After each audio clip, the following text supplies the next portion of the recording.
비대면 온라인 강의 속 저작권 침해. 여러분들은 어디까지 알고 계신가요?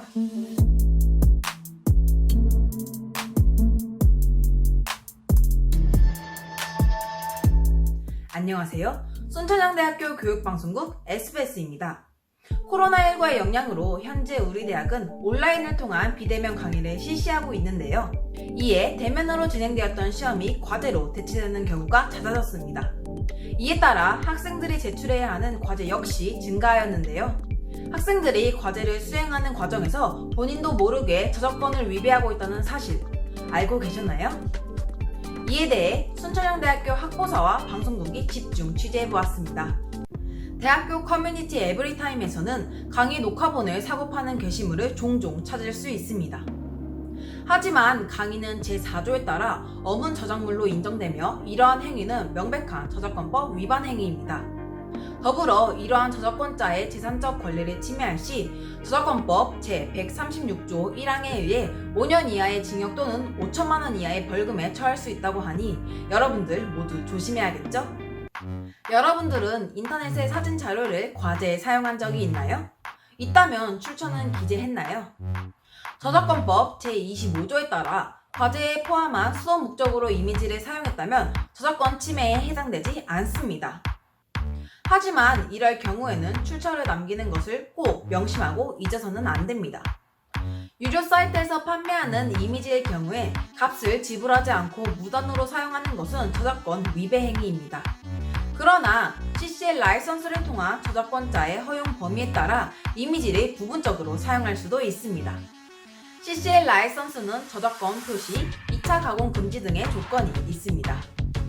이미지를 사용하기 전 해당 이미지에 CC 라이선스가 있는지 확인하는 습관을 갖는 것도 좋겠죠? 그렇다면 뉴스 기사를 참고하는 것은 어떨까요? 육하원칙으로 구성된 단순 사실보도는 저작권법의 보호 대상이 아니지만 단순 사실보도를 제외한 기사의 내용은 저작권 침해 행위입니다. 즉, 공유해야 한다면 뉴스 제목과 URL만 기재해야 하고 출처를 기재할 시 두세 줄 정도 인용이 허용됩니다. 대학 내에서 흔히 족보라고 불리는 것은 기존에 출제되었던 시험 문제를 정리한 자료를 의미하는 은어입니다. 대학교 커뮤니티 에브리타임에서는 족보를 사고 파는 게시물을 종종 찾아볼 수 있는데요. 하지만 교수의 강의를 토대로 개인이 정리한 자료는 2차 저작물에 해당하고 원 저작자의 동의 없이 이루어지는 공유는 저작권법상 문제가 됩니다. 책을 복제하는 것이 불법 행위라는 것은 다들 잘 알고 있겠죠? 저작권법 제30조에 따르면 영리의 목적이나 공중을 위해 설치된 복사기기에서 복제하는 것은 불법입니다. 예외적으로 한국복사전송권협회에 등록된 업소는 책 전체의 10%를 복제할 수 있도록 허락하며 사적 이용을 위한 복제도 불법으로 해당하지 않습니다. 그렇다면 개인 복사기기에서 책을 10% 미만으로 복제하는 것은 불법이 아니겠죠?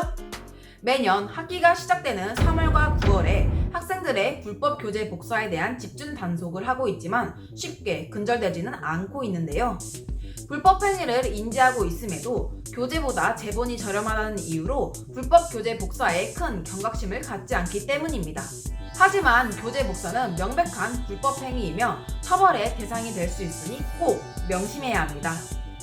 CC 라이선스처럼 저작권법의 준수 범위가 복잡하기도 뉴스 기사처럼 위배의 경계가 모호하기도 한 생활 속 저작권.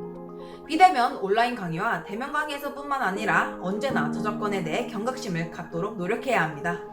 우리 모두 저작권 허용 범위를 올바르게 인지하고 타인의 창작물을 존중하는 학생이 되도록 노력하여야 합니다.